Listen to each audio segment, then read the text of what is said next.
Hi guys, it's me, Kathleen. I thought I'd come back on and tell you what happened. Talking about reconnecting from the foundation of our marriage up with my husband, rebuilding this 30-year marriage, and getting him to be able to see where I'm coming from and be able to feel where I'm coming from. And I'll tell you what, there was a breakthrough, you guys. There was a breakthrough. It was a tiny little breakthrough, but there was a breakthrough. I just knew, there had to be hope for us. I know this guy isn't a narcissist. I know really he's a good guy. And most importantly, I know that everything that I was resentful for were things that happened in our lives from the first moment on, because I had no self-respect, no boundaries, no self-love. I had needs, wants, and desires, and I'm not talking about sex, but I never considered them as important as anyone else, and everyone else's needs, wants, and desires got met a lot by me, and I didn't ask for anything. So then I'm angry when I didn't get any,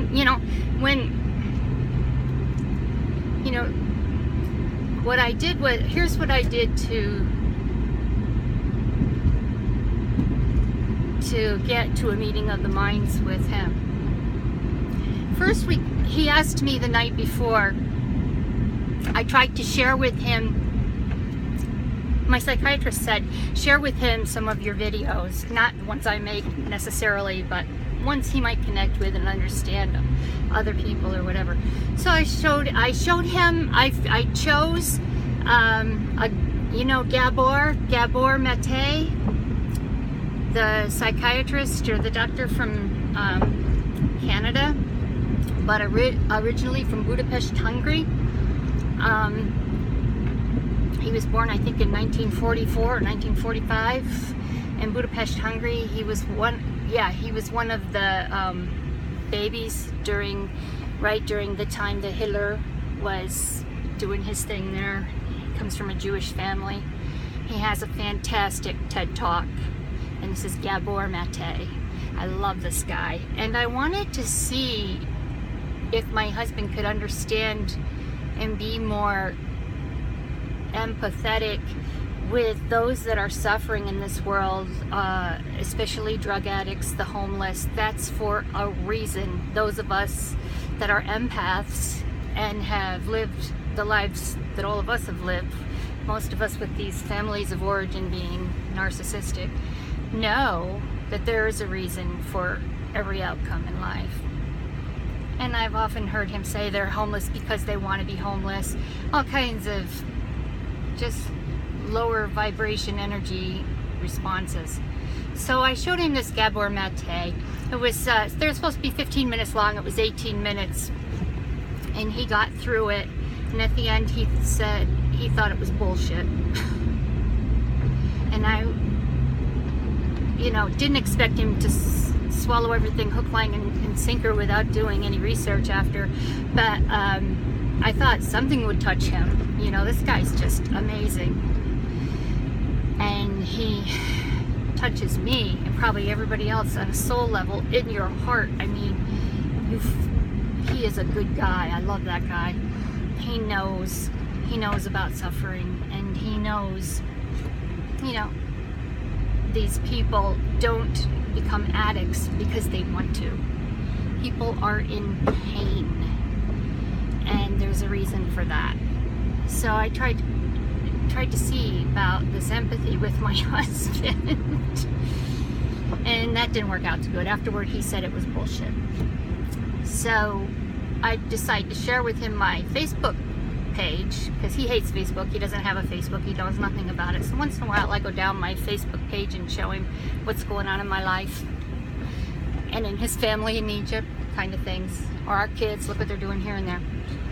And came across this beautiful thing. I forgot I posted. This guy in England is a kind of famous hairdresser, and he gives of his time freely and from his heart, I don't know how many times a week, maybe once a week or something like that, to the homeless. He finds 2 or 3 people that really could use a makeover. Looks like they, you know, been like a stray dog in the street for probably 20 years, some of them they look like. It was a beautiful thing that he was doing, and I just thought, wow, and what joy he got from it. So I said, well, what about this? I posted this last week. What do you think of this? Isn't that beautiful? And he said, again, I told you, no, it's not beautiful. These people are homeless because they want to be homeless. These people are addicts because they take drugs. Ugh. And I can't remember how we progressed from that moment to talking about probably my own narcissistic or something tendencies, talking about me and how he just disappoints me with his no empathy. And I just didn't get any empathy from him over the years, and I didn't get any understanding, and I didn't think that he really held up his end of this emotional part of our marriage, and I really suffered for it. The children suffered for it. Oh, how did you suffer, he says. And I told him it's abusive to be it's abusive to be dismissive. It's abusive to take your family over your wife. It's abusive to, you know, do all these things that I consider offenses and things that landed me finally in bed in my 40s for years with major depression, just so angry. By the end of all this, I realized too, and shared with him, you know, it's not him who put me in this bed. This was inevitable. If it wasn't him, it would have been somebody else. I needed this work. But, you know, anyway, during that talk, he said, all right, I don't beat my wife. I never slapped you. I never touched you. I don't beat my kids. You guys, nobody was ever hungry. Nobody never had a roof over their head. All the bills were always paid. This is all very true. But he doesn't understand. That does not a marriage make, or a father. So, he's a good, I love him, don't get me wrong, but there's some problems. So he really needs to see. He needs to open his eyes now. We really needed to do this 20 years ago, but neither of us were right. It wasn't right. We couldn't do it. Now we can. So he says, I have to, he looks at his watch as usual. The guy, all he does is work. I have to go to work. I have an appointment. He says, but I'll tell you what, you make a list of all these things that were abusive, and when I come back, we'll discuss it, and then I'd like to see what you call abuse. And he said to me something that really was abusive, I thought. After he's seen everything I have been through with my family of origin and with his sister leeching off from us and nearly killing me. Actually, I'll have to tell you the story. She shot my son. She nearly killed my son. Well, granted it was a BB gun, but she shot my son. So yeah, she nearly killed a lot of us. But anyway, it was emotionally, really. He didn't seem to get that. So he went to work. I got on my computer, on my documents, and I wrote until he came home. Number 1, number 2, all the way to number 7, and there's probably hundreds more that he's heard millions and millions and millions of times. He doesn't need to ask me what he's done or what I allowed to happen and how this all came about. But I wrote these points down, and I told him in this document I wrote that I believe, you know, this really feels like, you know, narc speak, word salads from him. In one breath he's telling me over and over and over, I've heard this over and over and over and over, And in another breath, he's telling me, I never abused you. Why don't you tell me? Why don't you make a list of everything? You don't want to hear? I've told you, like you said, over and over and over. Why is it you need a list? And you don't want to hear it, but you want a list. Can you explain that to me?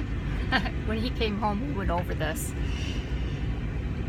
You guys, this is tough, but it's doable. Thank God he's not a narcissist. Thank God he is not a narcissist, because if he was,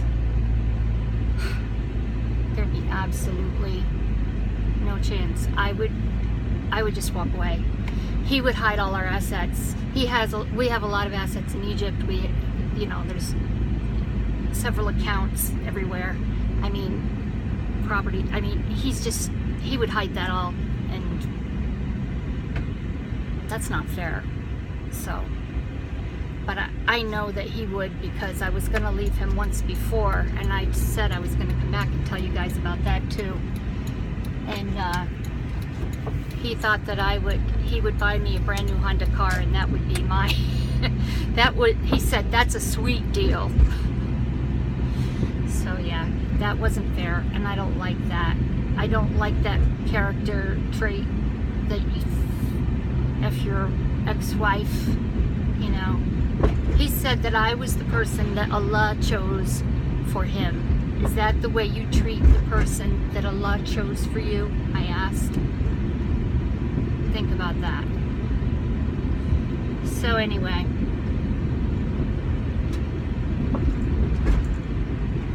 went through this list when he came home.